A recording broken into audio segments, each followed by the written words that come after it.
gracias, señora presidenta. Muchas gracias, señora presidenta.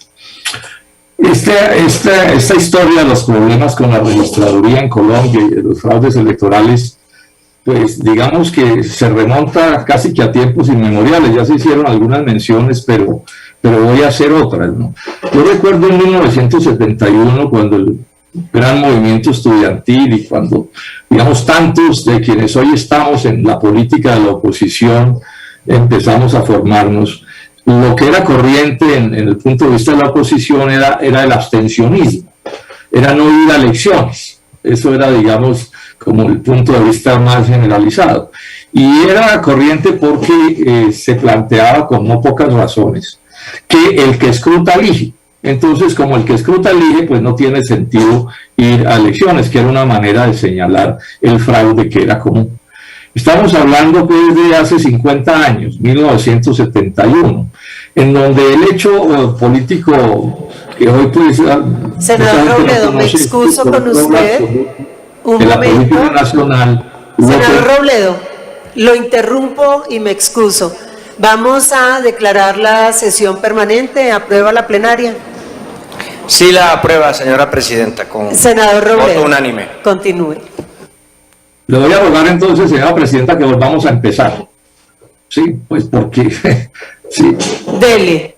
En la contabilidad del tiempo, porque es que se pierde el hilo de lo que se está diciendo. Entonces yo les estaba contando brevemente que hace 50 años, cuando algunos de los que estamos por aquí empezamos en las luchas estudiantiles por cambiar a este país, en buena medida todo ese movimiento de oposición tuvo origen en una cosa que en esos días condujo al abstencionismo entre las fuerzas opositoras al gobierno, y era la frase de que el que escruta elige, como una manera de explicar por qué no se debía ir a elecciones, pues porque se robaban las elecciones.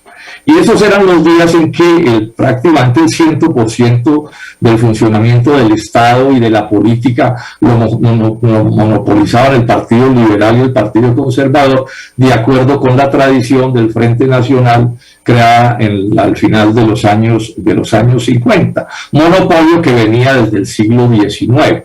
Y la verdad es que había razones para señalar que era muy común el fraude en la política nacional. Aquí hay que recordar cómo, digamos, el presidente Reyes se elige en 1903 mediante el famoso fraude conocido como el registro de Padilla. El registro de Padilla, pongan en Google el registro de Padilla y verá que aparece la cuestión cómo es que una fracción del Partido Conservador le gana a otra fracción distinta al Partido Conservador, le gana la presidencia de la República utilizando el fraude famoso del registro de Padilla. Padilla era una provincia que es básicamente lo que hoy era La Guajira, y entonces el directorio conservador de allí hizo un fraude a través de una figura que no me voy a detener en señalar. Esa es, digamos, una de las primeras historias de fraudes electorales de gran envergadura que se dio en el país. Después hubo el escándalo de las elecciones de 1970, en las cuales el presidente Misael Pastrana le gana la presidencia de la República a Rojas Pinilla. Esa es otra cosa que está perfectamente documentada. O sea, que la tradición del fraude electoral es una tradición bien larga en Colombia. El clientelismo con el que se compran los votos, bueno, todo tipo de cosas. En el 2007, yo hablé bastante en esos días de este asunto, el señor procurador Maya Villazón señaló que en Colombia se robaban, hacían fraude electoral antes de votar, a la hora de votar y después de votar. Esto lo registró el periódico El Tiempo del 12 de agosto. Y un mes después le preguntaron al registrador en esos momentos, Carlos Ariel Sánchez, recién nombrado registrador, le preguntaron: oiga, doctor, ¿por qué es que en Colombia se dice que se roban las elecciones? Y él contestó: no, pues porque se las roban.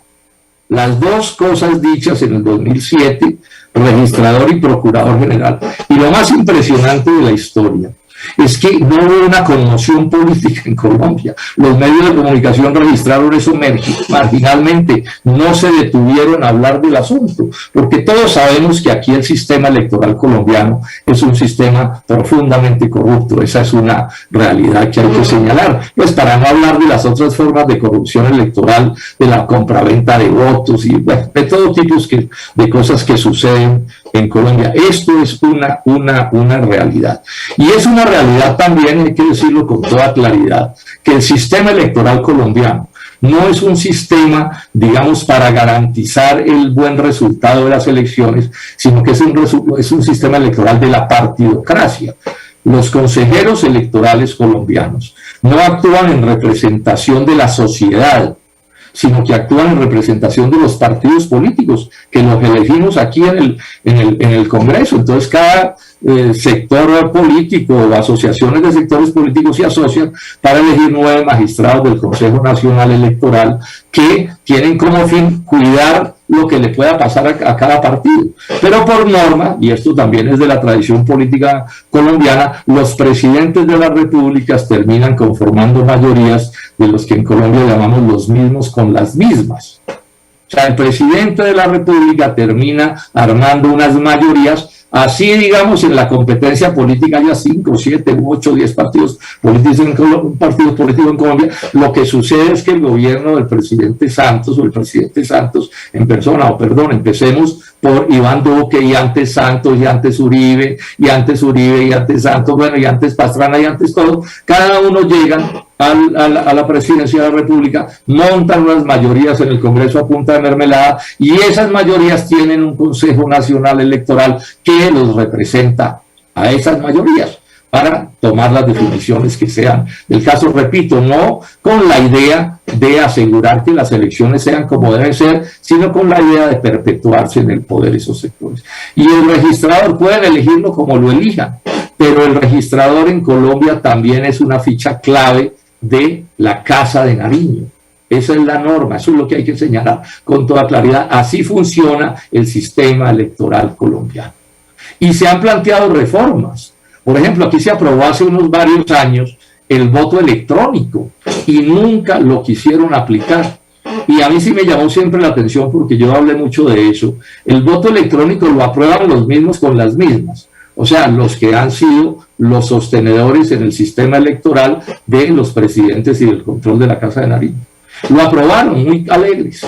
Y sin embargo nunca se aplicó, y alguna vez que nos reunimos con el registrador a exigirle que se aplicara el voto electrónico, pues fue como sacarle al diablo la hostia. Inclusive se irritó con nosotros porque nos atrevíamos a proponerlo. Y hubo una especie de cambio en la posición de las mayorías en el Congreso, que yo le voy a hacer una interpretación, porque es que lo cierto es que esa ley nunca se aplicó a pesar de que se aprobó. Siempre la escamotearon, y lo que hubo de nuevo entre el antes y el después de esa ley fue que las elecciones en Venezuela las perdió Hugo Chávez precisamente utilizando el voto electrónico. ¿Se acuerdan de esas elecciones en que la oposición hizo unas mayorías largas en el resultado electoral en Venezuela utilizando voto electrónico, lo que le mandó al mundo el mensaje de que el voto electrónico sí podía ser un sistema eficaz para garantizar que el Ejecutivo sí no pudiera, digamos, desarrollar con cierta facilidad un fraude electoral? Bueno, después de esa experiencia, entonces aquí se engavetó el voto electrónico porque probablemente a las mayorías no les gustó. Yo quería hacer un antecedente sobre esto, además para señalar una cosa que es importantísima en este análisis que están haciendo. El que manda aquí en el sistema electoral colombiano es el Consejo Nacional Electoral y el Registrador Nacional del Estado Civil, que todos son parte de la partidocracia nacional. Yo he venido diciendo que la democracia colombiana es como sacarle una cría a democracia, porque aquí hay cosas democráticas, estamos hablando, por ejemplo, pero también a cleptocracia, porque esto en buena medida es el gobierno de los ladrones, y a plutocracia, porque es el gobierno de las transnacionales, principalmente en lo económico, y porque es el gobierno de la partidocracia.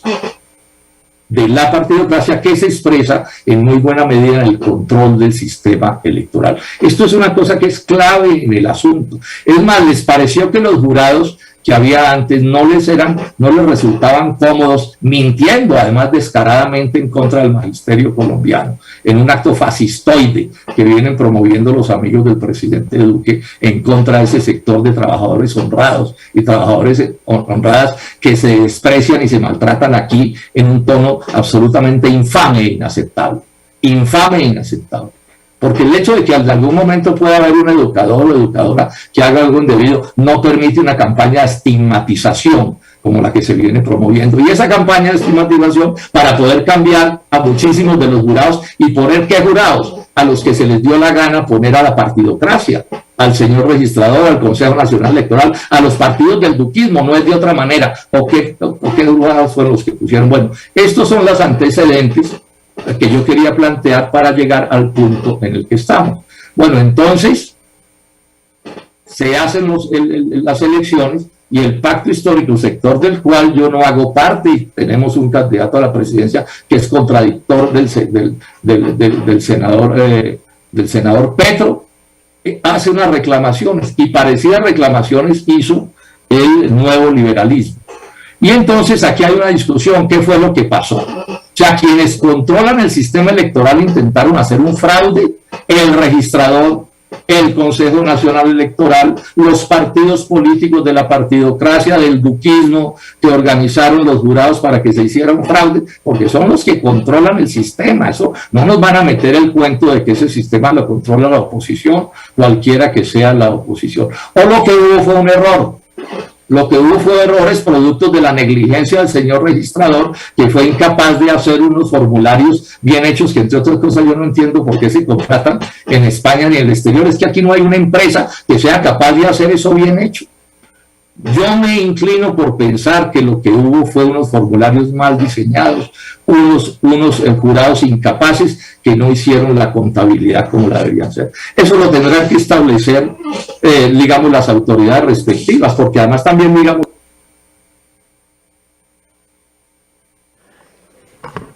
Tiene 2 minutos más, senador Robledo.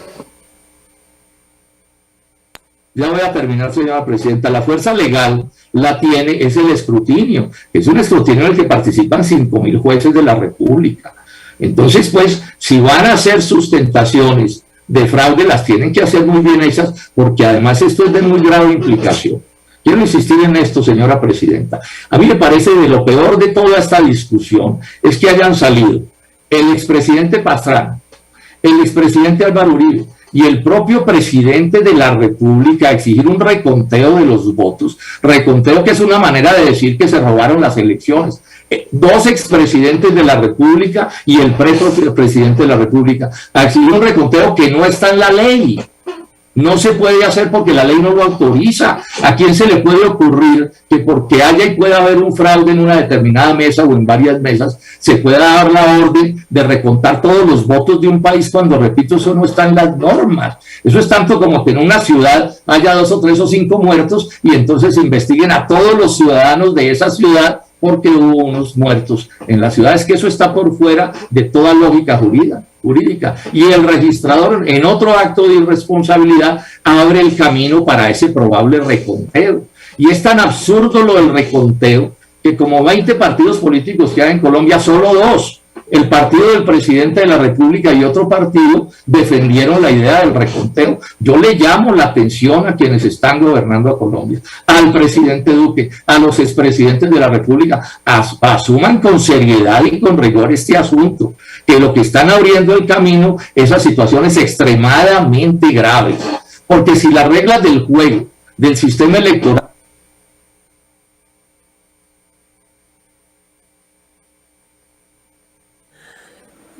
Gracias, senador Robledo.